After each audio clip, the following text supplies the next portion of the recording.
presenter is going to be Mr. Sammy Rangel. Mr. Rangel is the program coordinator for the Safe Streets Outreach Program in Racine. He works with Racine County youth and families who face extreme crises and danger.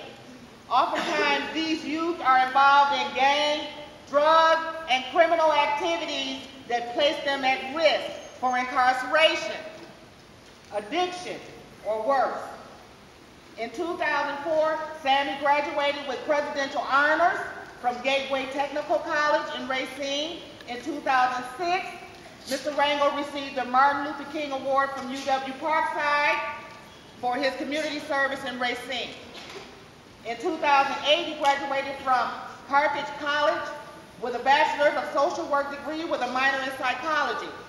In September of 2009, Mr. Rangel graduated with a Master's of Social Work degree, Summa Cum Laude, with a mental health focus from Loyola University in Chicago. Please put your hands together for Mr. Sammy Rangel.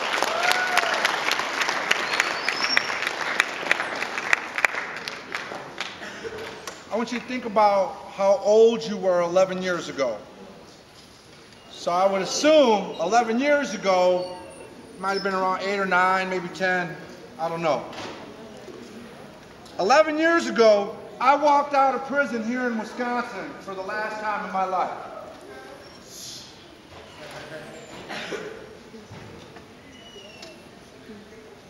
When I walked out of prison, I want you to understand something. I had nothing to my name except a blue jean outfit, some $75 East Bay shoes, and a bag of mail.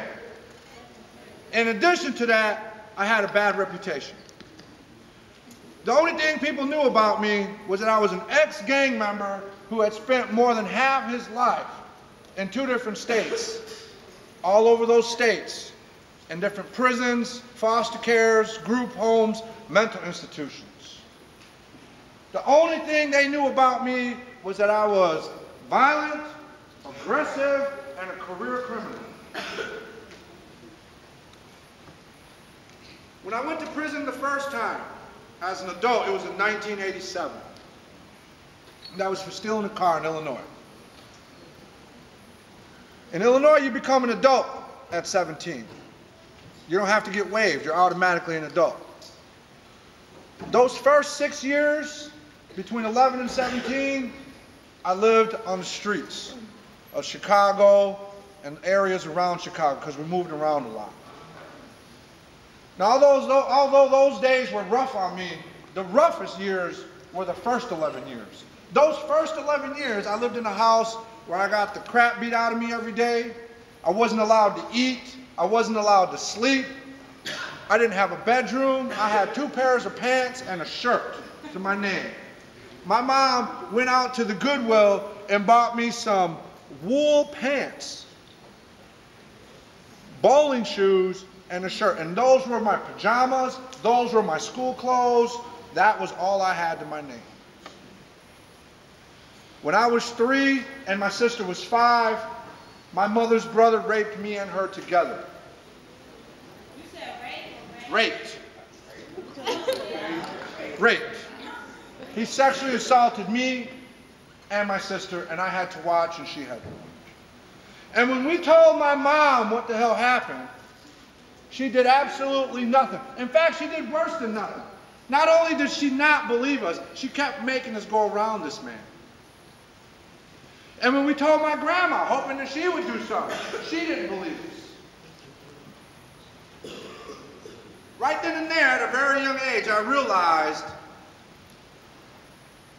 I really didn't have a chance. I realized, I learned a lesson there. I learned that some adults, especially your parents, may not be there for you. They may not know what road to take you down.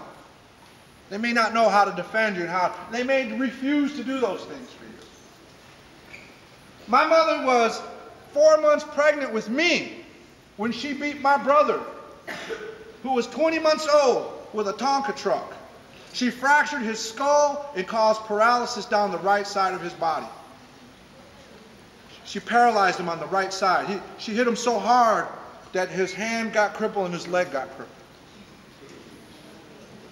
The state stepped in and took him, but left me and my sister. When I was born, my sister was already there. The state left my sister in the house, and when I was born, they let me stay with my mother. And I'll be honest with you, soon after she lost my brother, she started abusing me after I was born. It wasn't that long before I started getting hurt. My mom and dad were heroin addicts, alcoholics, and although my dad used to hit me once in a while, the most part, I think what he did was even worse than what my mom did. He did nothing about it. He didn't stand up for me. He didn't defend me. He didn't tell her to stop.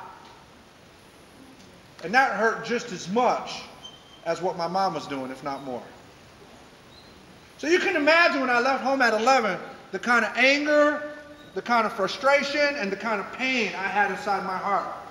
And that's why I left home. I didn't leave home because I had to do dishes. I didn't leave home because I had to help with the laundry or clean up dog poop. No, I left home because I felt my life leaving my body. I felt like I was dying at 11 years old. And I hit those streets. May 1st, 1980. I just turned 11 years old. And because of how my mom treated me, I was a lot smaller than most kids my age. I looked like a walking skeleton. By the end of that year, by the end of that summer, I was drinking, getting high, and having sex. Within a few short months, and I had joined the gang. I became a maniac Latin disciple, an MLD. And it was kind of weird how this happened because as soon as I became an MLD, all of a sudden, I went from having no enemies to having a bunch of enemies. Not because they did anything to me, but because the friends that I had sided up with said, hey, this is who we're enemies with.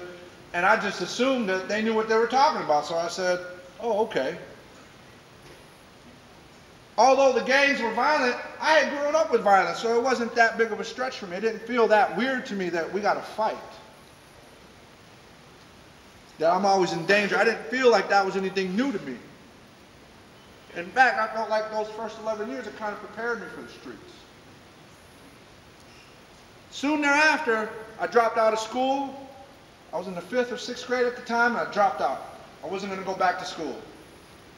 I didn't have nowhere to go. I didn't have any family or friends because up until that point when I left, I didn't have permission to leave the house. What would normally take you half an hour to walk home from, I had to make it home in 15 minutes or get the crap beat out of me for not being there in 15 minutes. So that meant I had to run home. I didn't get to walk home, I had to run home. So I kind of found myself in this neighborhood not knowing what to do. And the first friends I met, they took me in, they helped me out. They sneaked me in their basement. They would sneak me food. They would share their clothes with me. So it's not that difficult to understand why I decided I was going to, do whatever they were doing. Whatever they asked of me, I felt they had it coming. My girlfriend, my first girlfriend, we had our child before we both turned 12.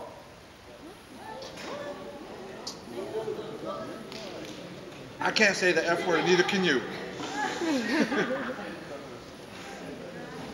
Stay with me now. Stay with me. I don't have much time. I need you to keep it together. Now listen to the rest of the story though. My girlfriend miscarried 2 days before she gave birth, which means my son, Richard Joseph, was dead for 2 days before anybody knew it. She thought she was in labor when she was actually miscarried. Here's what the doctors did. They put me in a small room at the hospital. They rolled in a metal cart. It was a silver cart. And on the cart was a paper towel. There's a big blue piece of paper towel. And you could tell it was covering something on this table. They bring it in, and without saying a word to me, they leave and they close the door behind them.